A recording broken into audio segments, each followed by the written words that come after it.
pakai tudung elok dah pergi berjoget, menari, duk gedik-gedik pula dah. Saya faham TikTok ni memang dapat duit, orang bagi gift. Kata nak tunjukkan yang kata Islam sebenar dia adalah mesti kena berani. Tunjuk kata ini Islam sebenarnya, bukan jenis malu-malu, tutup-tutup, jangan terlalu sangat kena malu-malu. Apa pahaman ni? Dalam banyak-banyak orang yang menghasilkan video-video ini, saya perhatikan tak terlepas juga ya, ada di kalangan mereka yang nak mencuri perhatian audien, mencuri perhatian netizen dengan melakukan perkara ataupun kelakuan yang tak senonoh, kelakuan yang tak sepatutnya dilakukan sebagai seorang muslimah, mukmin mukminat ataupun mukmin mukminah, tak sepatutnya dibuat. Dan dalam masa yang sama, saya nak menegurlah kepada individu yang dia ini seorang wanita, yang dia ini saya dipahamkan dia wanita asal orang Malaysia lah. Namun dia menetap, dia duduk di Korea, duduk di Korea Selatan. Wallahu alam, barangkali sebagai student belajar kot di sana. Tapi yang tak berapa nak molek, tak sedapnya adalah dia menghasilkan konten-konten dengan apa? Dengan menari, berjoget, gaya-gaya menari K-pop lah. Dia duduk di sana kan. Ramai je pelajar Malaysia yang duduk di sana, tapi itulah tak adalah macam tu. Tapi dia ni yang menarik perhatian orang ramai adalah dia dengan mengenakan tudung, dia pakai tudung. Dah pakai tudung, iyalah eloklah pakai tudungnya. Tapi yang pergi menari tu buat apa? Dan hatta di Malaysia kita ni pun banyak yang buat perangai macam tu, pakai tudung elok dah pergi berjoget, menari, duk gedik-gedik pula dah. Saya faham TikTok ni memang dapat duit, orang bagi gift.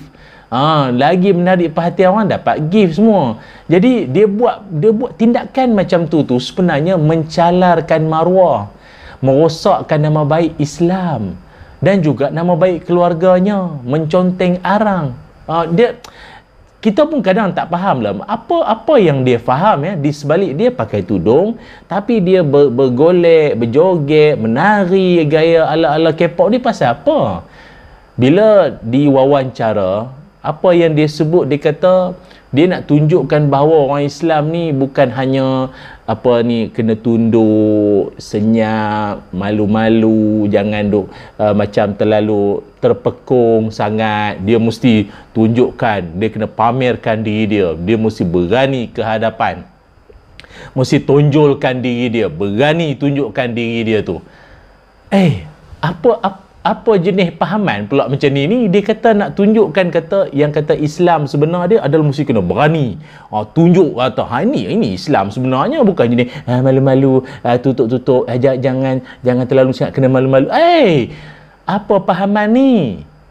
Kita dalam Islam, kita diajar supaya kena ada rasa malu. Al-haya'u minal iman. Malu itu adalah sebahagian daripada lambang keimanan seseorang. Orang kalau dia ada rasa malu, dia tak tergamak dan dia tak terasa nak buat benda tak elok. Dia malu. Dia rasa malu. Malu nak mencuri, malu nak terlibat dengan rasuah, malu nak... sebab dia tahu sebab akibat dia nanti. Akibat yang dia akan terima nanti, malu aku buat macam ni, dia tak mau.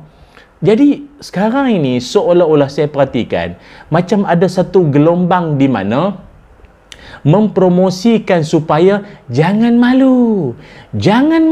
Mau tunjuk apa, tunjuk saja. Mau buat apa, buat saja. Janji dapat fulus. Dapat fulus. Janji buat saja. Tak payah nak malu-malu, nak tutup-tutup apa, nak mau cover-cover. Pahaman macam ni salah.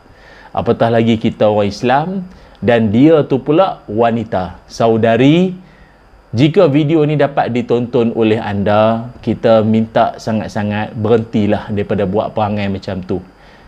Masih belum terlambat. Tengok gaya orang muda lagi, masih belum terlambat nak pulang kembali ke pangkal jalan. Pakai tudung bagus, menutup aurat sempurna, tutup dada semua elok, dan berkelakuan sebagai muslimah yang sejati. InsyaAllah syurga menanti.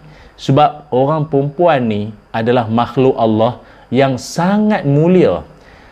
Sampaikan Islam mengiktiraf golongan wanita ini dengan pelbagai bentuk pengiktirafan.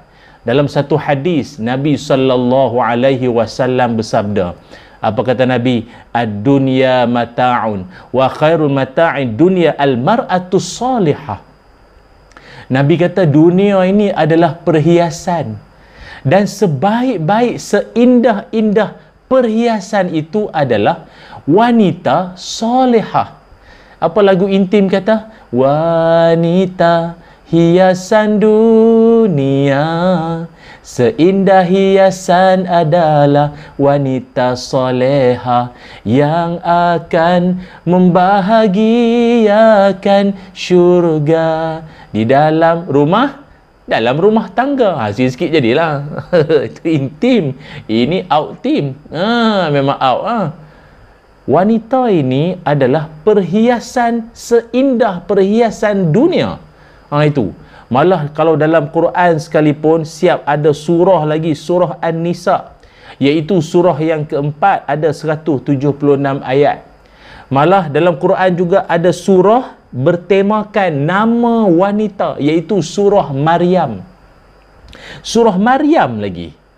Dan juga dalam Islam, mana-mana di kalangan suami isteri dia ada anak, kemudian anaknya itu ramainya di kalangan wanita, itu ada kemuliaan dia yang tersendiri tau. Siapa-siapa di kalangan kita, anak dia barangkali mungkin bersusun perempuan kan. Ada setengah orang dia macam dia tak apa nak seronok. Oh, ramai perempuan pada lelaki ya. Kalau ramai hero dia macam bangga sikit, ni ramai anak perempuan. Tak, jangan macam tu. Kalau anak ramainya itu di kalangan wanita, ada kemuliaan yang tersendiri. Apa? Dalam hadis Nabi SAW bersabda, "Man 'ala jariyataini hatta tablugha jaa yaumal qiyamah ana wa huwa." Kata Nabi SAW, siapa-siapa yang boleh mendidik anak perempuannya hingga dewasa, anak-anak perempuannya itu dia didik sampai dewasa, sampai jadi wanita yang solehah, mukminah, bagus perangai, akhlak, budi pekerti, syahsiah, bagus, dijaga maruah kepribadian dirinya jaga, maka mak bapaknya tu nanti, atau bapaknya tu nanti, Nabi kata dengan Nabi dalam syurga nanti, wadamma asabi'ahu, Nabi merapatkan kedua jari Nabi, seolah-olah jadi jiran Nabi, BFF, best friend forever dengan Nabi dalam syurga nanti. Pasal apa? Pasal apa tinggi sangat kemuliaan seorang bapa yang boleh didik anak perempuan sampai jadi wanita yang bagus ni? Macam tu sekali dia punya balasan dia kelak dia hari akhirat. Pasal nak mendidik, nak membesar, mengasuh anak perempuannya bukannya senang. Bukannya senang nak mendidik anak perempuan ni. Oh, banyak dugaan dia, ya Allah. Tu sebabnya kalau di zaman dulu, orang dulu kalau dapat anak perempuan dia anggap ni macam satu kesialan, atau macam satu yang malang menimpa keluarga dia. Kalau dapat anak lahir-lahir lah perempuan pula, pasal orang dulu beranggapan wanita ni dia tak ada jauh masa depan, dia boleh jadi apa sangat, belajar tinggi-tinggi pun akhir masuk ke dapur juga. Itu pandangan orang dulu-dulu. Sampaikan kalau dalam Quran Allah Subhanahu wa taala berfirman, wa iza busyira ahaduhum bil untha zalla wajhuhu muswaddan wa huwa kazim. Dan apabila dikhabarkan berita kelahiran anak yang lahir tu, anaknya perempuan, hitam, merah padam mukanya dan marah. Surah An-Nahl ayat 58. Dia punya tak suka sungguh. Aduh, perempuan pula. Aduh, perempuan lagi. Kan? Dia tak seronok. Lalu datang saja Islam ajar kita bahawa laki ke perempuan ke, anugerah amanah dari Allah. Dan wanita pun dia ada kemuliaan dia yang tersendiri. Cuma bagi kita lah, di luar sana kita juga sebagai ibu ayah, tolonglah pesankan anak-anak gadis kita ini, pesankan anak-anak dara kita ini, ataupun para suami-suami sekalian, nasihatkanlah isteri masing-masing, khususnya berkait tentang soal maruah diri. Ingat, Nabi SAW menyebutkan bahawa al-haya'u la ya'ti illa bi khairin. Rasa malu ini dia tidak akan hadir kecuali bersama dengannya kebaikan. Maknanya orang yang ada sifat malu, maka kebaikan akan mengiringinya. Orang ada sifat malu ni bagus, banyak kelebihan dia akan dapat. Malah orang perempuan juga, kalau dia betul-betul jaga maruah diri dia dengan elok, baik semua ini, kemuliaan dia sangat besar di sisi agama. Banyak kelebihan dia akan dapat. Cuma nak mendidik tu yang nak kena jaga elok-elok sekali. Pertama, iaitu berkait tentang soal aurat. Tolonglah pakai tudung, bukan sekadar memakai tudung, tapi mesti bertudung. Maknanya tutup sepenuhnya ni bahagian dada. Maaf ya saya sebut, dada mesti tutup. Kadang saya tak faham lah trend sekarang ni. Macam mana pakai tudung tapi lilit ke tengkuk? Dada masih lagi terdedah. Dia sebenarnya janganlah kita ataupun kaum wanita di luar sana rasa macam oh Islam ni macam berat sebelah. Apa berat sebelah pula? Tak. Allah Ta'ala yang mengaturkan acuan Islam ini, bagaimana the do's and the don't, caranya semua. Jadi kita tak boleh nak petikai. Ini memang yang dah ditetapkan agama. Jangan sesekali kita menganggap bahawa oh agama ni menyusahkan. Sudah. Islam sebab dia nak jaga keselamatan. Dia nak jaga semua pihak. Laki-laki agar tidak terjebak, wanita agar tidak menjadi mangsa. Dengan cara macam tu lah. Dengan cara macam tu lah. Sebab bagi kami kaum laki-laki khususnya, Nabi SAW dah lama mengingatkan kami ni semua. Apa yang Nabi pesankan, apa yang Nabi ingatkan, ma taraktu ba'di fitnatan hiya ad-darra 'ala ar-rijal minan nisa. Kata Nabi SAW, aku tak meninggalkan ujian yang lebih berbahaya bagi laki-laki selain daripada ujian godaan wanita. Ingat tu.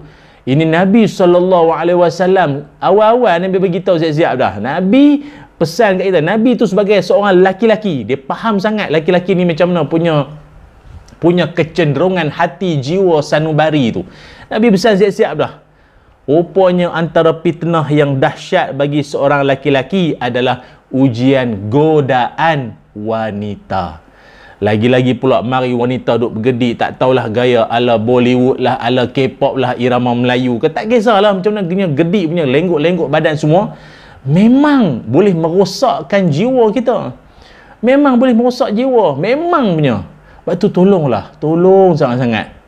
Apa murah sangat ke nilai seorang muslimah hanya kerana nak dapat gift daripada TikTok punya pasal, hanya kerana nak mengejar subscriber, dapat duit, maka sanggup seolah-olah maaflah dengan izin kalau macam mana nak bagi faham ya, mentelanjangkan diri itu dengan perbuatan-perbuatan macam tu. Kenapa? Kenapa sampai macam tu sekali? Murah sangat ke harga diri kita, harga agama kita? Tak macam tu sekali. Murah sangat ke maruah diri seseorang itu. Kena jaga elok-elok. Sebab itu bagi kami juga kaum lelaki, kalau tak pandai jaga diri, memang rosak. Memang kami-kami pun rosak sekali. Sebab itu ada seorang ulama terkenal, Atha bin Abi Rabah, dia pernah menyebutkan, dia kata, aku ni kalau diberikan amanah untuk nak jaga harta Baitul Mal, maknanya kalau dia diberikan amanah untuk menjaga harta Baitul Mal dalam satu bilik dan dia bersama-sama dengan harta tersebut, kata dia, insya-Allah harta tu semua terjaga, harta tu semua selamat, insya-Allah, don't worry, tak ada masalah. Tapi dia kata, kalau aku ditinggalkan berdua-duaan dengan wanita dalam satu bilik, kata dia, aku tak pasti apa kesudahannya. Apa kesudahannya? Aku tak pasti. Dia tak kata dia akan buat benda tak senonoh ke apa. Tak, ni ulama ni. Ulama, orang alim. Dia kata apa? Aku tak pasti apa kesudahan dia kalau aku ditinggalkan dengan seorang wanita dalam satu bilik. Kalau Aku ditinggalkan dengan harta, insya-Allah tak ada masalah. Harta tu semua terjaga, aku akan jaga betul-betul. Tapi kalau aku ditinggalkan bersama dengan seorang wanita dalam satu bilik, aku sendiri tak boleh nak jamin, tak boleh nak garanti apa kesudahannya nanti. Sebab lelaki tetap lelaki. Itulah dia. Sebab itu kita mengajak kaum lelaki, kaum wanita, masing-masing jaga diri masing-masing. Orang lelaki jaga mata, wanita jaga aurat. Jaga batas dirinya itu agar tidak menyebabkan laki-laki yang mungkin hatinya yang lemah iman ni akan bertambah rosak pula diri dia itu. Jangan, na'udzubillah min zalik. Sebab itu kita berpesan pada diri saya dan semua yang menonton di luar sana, ingat, menjadi seorang wanita itu adalah suatu kemuliaan. Tapi kemuliaan tersebut boleh tercalar kalau sekiranya dia tak jaga elok-elok, tak jaga diri dia dengan sebaiknya. Dalam hadis yang lain, Nabi SAW pernah menyebutkan antara punca rosak, musnah, binasanya umat dulu-dulu kerana apa? Kata Nabi, inna dunya hulwatun khadiratun. Nabi kata dunia ini manis. Nabi kata dunia ini memang manis, memang sedap, memang syok. Kawan-kawan yang dah pergi melancong ke, pergi bercuti, pergi ke pantai, pergi ke air terjun, mana-mana sajalah, ambil homestay, ambil chalet tengah sawah, berdepan dengan laut, dengar deruan ombak, angin sepoi-sepoi, syok. Ambil resort chalet tepi dengan sungai, tepi tepi air terjun. Oh, seronok kan. Nabi memang sebut dunia ni memang manis, dunia ni memang syok, dunia memang manis, kata Nabi SAW. Wa inna Allaha mustakhlifakum fiha fayanzuru kaifa ta'malun. Dan Allah Ta'ala telah pun menguasakan dunia ini kepada kamu, ni kita semua. Allah Ta'ala mengamanahkan dunia ini pada kita semua, dan Allah akan perhatikan apa yang kamu buat dengan dunia yang diamanahkan ini. Namun Nabi juga sebut fattaqud dunya wattaqun nisa. Nabi sebut berhati-hatilah kamu dengan dunia dan berhati-hatilah kamu dengan wanita. Hati-hatilah kamu dengan orang perempuan, berhati-hatilah dengan wanita. Fa inna awwala fitnati bani Israel kanat fin nisa. Kerana apa? Kerana kata Nabi, kehancuran utama Bani Israel adalah kerana wanita. Tu dia, kena ingat.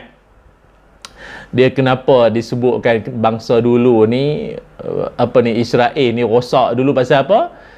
Israel kan memang terkenal, dia orang ni memang bangsa cerdik, memang bangsa cerdik sampai sekarang pun kita nampak lagi saki-baki dia memang banyak lah, ekonomi lah, perfilman lah, perdagangan lah, apa, memang menang ke dia. Dia cerdik, tapi kecerdikan seseorang belum tentu boleh melawan ataupun boleh mengawal kehendak diri terhadap wanita. Atau senang cakapnya, walau dia cerdik, tapi kadang-kadang dia boleh kalah dengan godaan wanita.